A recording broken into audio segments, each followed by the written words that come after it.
But in the end of it, I think that it was a buy the rumor, sell the news event for Bitcoin.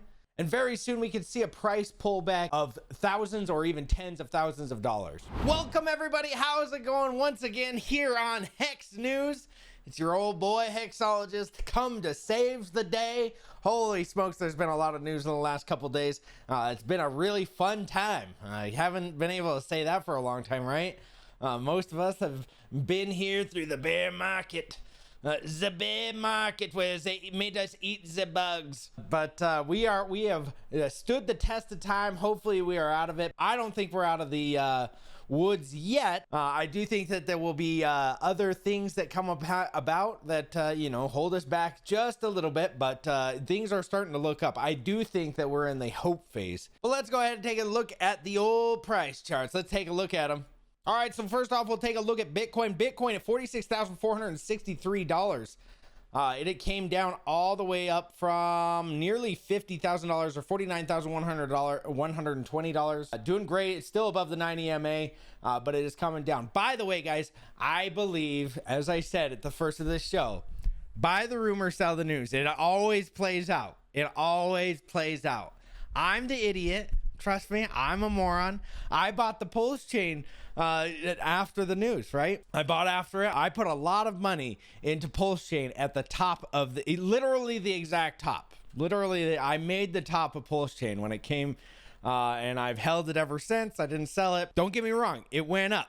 It went from like what 0.0001 to 0.000268, I think is when I bought or something. Don't get me wrong, this could pump. We could get $60,000 easy, but that does not mean that you're gonna get all-time new highs. I just don't see it. I just don't see it. Buy the rumor, sell the news has played out so many times. But you do whatever you want with your money. No financial advice here, of course, because that's not what we do here on the channel. Buy the rumor, sell the news has always played out in the handbook, and I don't think Bitcoin is going to play out any different here at all. I think that we could probably come down at least to $41,000, at least, but maybe even down to 38. But I have no idea.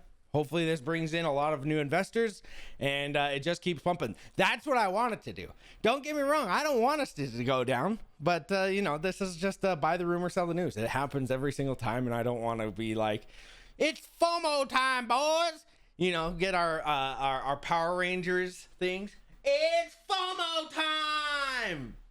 And everybody, puts their little wrists together, and then we make some big FOMO Megasaurus thing, right? No? Well, that's what I want that to happen. But usually when there's news like this, it dumps for a little bit, and then then it pumps. So I'm not saying it won't pump, but I think that when it has gone up. Look at the chart. It has gone up from pretty much $15,000 to $48,000. And a big pullback of 50-60% isn't in it's in the cards, guys. It's in the cards. Bitcoin and all the rest of them do this every single time. We can actually go back to see some of these pullbacks. Let's see. This is capitulation last time. We saw so this is, I think that if we're in this phase, which I believe that we probably are, we get something like this, and there's 70%. Drawdown right there, but that was also COVID-19, so who knows, and I could just be completely wrong, and I hope that I am, but things like this play out all the time. But this doesn't mean that Hex and pulsechain and pulsex have to go down. No. When COVID-19 happened and CV19 happened, pulsechain pumped like crazy. It was doing numbers that got us into crazy amounts really quickly. So don't think that I'm bearish on this. I think that with the clarity in the court case that Richard is not running, he's not hiding like a lot of people thought he was, and he's not crying in his bedroom waiting for Gary Gensler to knock on his door.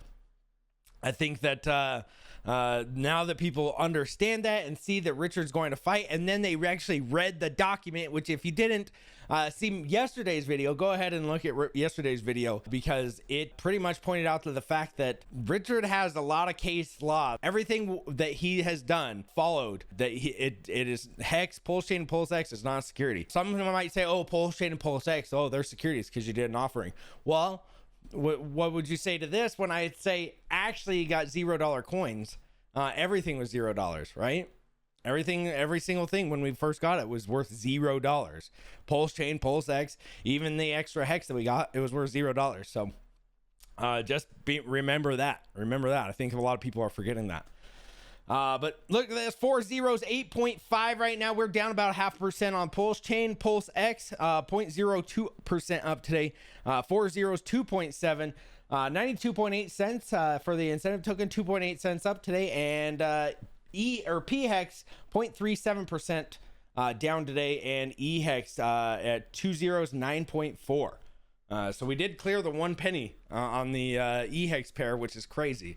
But both of them together, look at this, guys, 2.5 cents, nearly 2.5 cents for both EHEX and PHEX. Hopefully you guys are out there not selling your stuff for the other those other coins that you wanted to get into so badly 2 weeks ago because you didn't think that Richard was going to fight for you, right? By the way, you know, I talked to Johnny Chaos yesterday. I love the guy. You know, he had a good point where, you know, everybody's like, oh, well, Richard's doing this, and you should get into this coin because at least it's not Richard's coin, and Richard's got all this stuff happening to him with the courts and everything. Well, what happens if your guy gets it? What happens if your guy gets the same thing happening to him? You know, like everybody is not immune to these things. I mean, unless you're I don't even know, nobody look at everybody being charged, right? So just be aware of that. Everybody in crypto space is, I mean, dude, guys, they sent me a subpoena, and I just am some dweeb on the internet that wears stupid red shirts and drinks freaking orange drinks all day. You know, I don't get it. I do not get it. And they sent my wife one, which if you ask her about Hex, she's probably like, huh? What is that? Oh, it's that funny thing that my husband gets into? Yeah, I've heard about it. Amazon really likes that stuff. Amazon is a real fan of the Hex stuff. Too bad they don't take it. That's all my husband keeps saying. So, yeah, they'll harass your families, even if you're just talking about the coin. So just be aware that your guy could get, something could happen to him. I don't know. Not that I wanted it to happen, but geez, guys, if you're running to another coin thinking that it won't happen to you, man, good luck. All right, if you haven't checked out Hex Scout, guys, go ahead and check out hexscout.com. The good old chart watcher. Let's go to uniswap.hex.vision to check out what exactly. Let's see all of the crazy stuff that has happened to Hex. As you can see, guys, look at this. I think that Let's look at this. This is the entirety chart, pretty much the entirety. I'm guessing that we were probably up here when it started, came down. So it doesn't have the first 16 days. But I put out this this graph all of the time, probably once a month, just to get some engagement, engagement bait in the chat. But it really does kind of give me the sentiment of where everybody thinks that we're at. And in the comments, let me know what you guys think. Where you think we're at. Do you think I think that we're probably in this hope phase, possibly even in the disbelief phase, possibly like right here, and then we're going to see one more dip and then craziness. But really, I mean, the community right now, I feel they feel hopeful. Right? They feel hopeful that Richard came back. Richard is here for us. He's fighting for us. The sacrifice money is being used for our free speech. By the way, I put that out. I don't know if he's using the money. I don't even know where the money's going. It's his money anyway, so he can do whatever he wants with it. I'm just glad that Richard is battling the SEC for freedom of speech. Like he said that he was going to do, that's what you were sacrificing for, which I think is awesome. It's like, oh, cool. I would have given more. But some people are saying 13, 1. I think that they're exactly the same. 1 and 13, they're both disbelief. This is a suckers rally. I don't know if we're there anymore. I think that maybe, let's see, closer to this part was the suckers rally, and then we came back down, and now we're in the hopeful. I could be wrong, though. I don't know. This is just, so let me know in the comments where you guys think we are at in this chart. You know, if you comment, it also helps the algorithm. So some more engagement bait. And I'll be probably posting it to my YouTube. You know, getting that engagement bait is the only thing that we need. The more people that comment, the more the algorithm takes it. The longer that you watch these videos, not just mine, but Maddie's, RG3's, Big Peps, like all these guys, the longer that you watch them, that's the only thing that YouTube cares about is audience retention. So if I do a 10-minute video, you're going to want to watch that whole thing for 10 minutes.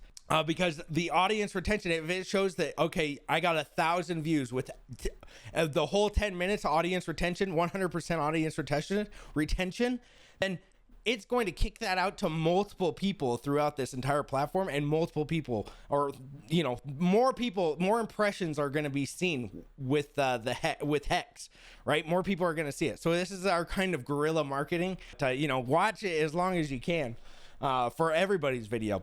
Even if you just got to turn the sound down, because I mean, great, it's very helpful to for the algorithm to pick it up. But yeah, let me know what number you guys think we're at. I think we're in the 1/2, one of these. All right, but this is this is the full chart, guys. I think that we've hit the capitulation phase right here, capitulation, right here, capitulation. Anger, and then depression. I think that was all handled right here, all through this, right? I think that it even was drawn out. It was a double capitulation. We capitulated here, what, 3 cents, and then double capitulation all the way down there. And then look at this, guys. We bounced up to 1.1 pennies. We're back down right now to 0.0097. And look at this, 200-day moving average is about to be broken. The 9, as we always talk about, the 9 EMA is broken up, and the 52. We just want to get this 52 above the 200-day moving average, and that is a bullish that is a bullish golden cross, and does great things for the price. Also, the MACD right here has crossed the histogram, the 0 mark on the, and this is EHEX, by the way. So things are looking good. All right, Circle has taken bold step in a corporate journey by filing for the IPO, guys. In a recent statement, the company revealed that it has submitted a confidential S-1 document to the U.S. Securities Exchange. Details like a number of shares and the pricing are still under wraps, but the filing marks a significant milestone for the firm. A key aspect of Circle's portfolio is USDC. Currently the largest stablecoin in the market. USDC boasts a market capitalization of $25 billion.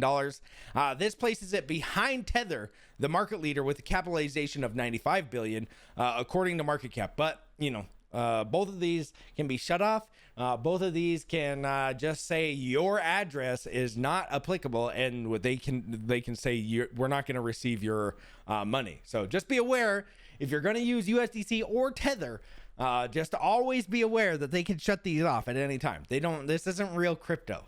Okay. If you want real crypto, invest in Hex, invest in pulsechain, pulsex, Bitcoin, Ethereum. Well, even Ethereum is on the OFAC list, censoring people's transactions. So, you know, Ethereum's getting in the realm of not being a real crypto, in my opinion. You know, some people are going to be like, Hex out now. I love paying those $160 fees to send and receive my Ethereum. It's great. The timing of Circle's move is noteworthy. It comes just a day after the SEC greenlit a series of spot ETFs. While the IPO awaits the completion of the SEC's review process, it's subject to a marker of other conditions. Circle's journey to this point wasn't without hurdles, though. Initially, they planned a public debut via SPAC deal in 2021, targeting the valuation of $9 billion. However, the Circle CEO, Jeremy Allaire, Allaire noted that the deal fell through to the timing issues with the SEC's qualification process. So here's some recent challenges that Circle has been facing. During the market conditions, obviously there's a lot going on in the last few years. The company had to reduce its workforce amid a bear market triggered by the collapse of major players like FTX, Celsius, and Three Arrows Capital. So as Circle prepares its IPO, the move signifies not just a pivotal moment for the company, but also noteworthy event in the broader digital currency landscape. So there you guys go. I mean, Circle is, what do you guys think about Circle? I'm not a big fan because I don't like crypto that's just fake crypto. It's not real, but hey, at least it's something you could trade into and then get it onto Coinbase, I guess, if you love those things. So, all right. So a little funny news for everybody, a little bit funny news. So yesterday, the Bitcoin ETF, woo, wow, ETF, the billionaires can buy it now. $2 trillion can come into the market. Great, cool. I love it because if it pumps my bags, give them one of these. I love it. Please give me more. Hit me with that ETF. ETPs, ETFs, POVs, PFPs, whatever you want to call it. I don't care. Holy smokes, let's get them because I want my bags to pump. And if it pumps my bags, whatever, I don't care. Give more of the government legacy markets into it. I don't care.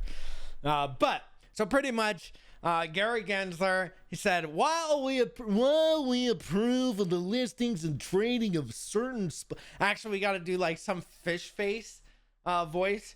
Let's see. Can we do this? Let's see. While we approve the listing and trading of certain spot Bitcoin ETP shares, we did not approve or endorse Bitcoin. Oh boy. So the goof just keeps goofing himself. What a goofy dude. The blobfish speaks again as SpongeBob himself. Holy smokes. Hilarious. Great job, Gary Gensler. You approved of it. To be listed and traded, but you don't approve or endorse Bitcoin. Okay, nobody asked you if you did. Do you approve and endorse every single thing that you are able to trade? I don't get it. I do not get it. Ugh. And not only this, but Gary Gensler used to teach at MIT, I believe, about Ethereum and about cryptocurrencies and how good they were. And now he's like anti cryptos. It's wild to me, but yikes. So that's all I got for you guys today. Thank you guys for coming. I will hit the likes, hit the subscribes. Don't forget to comment where you think we are on that chart, and I will see you guys tomorrow. See you guys.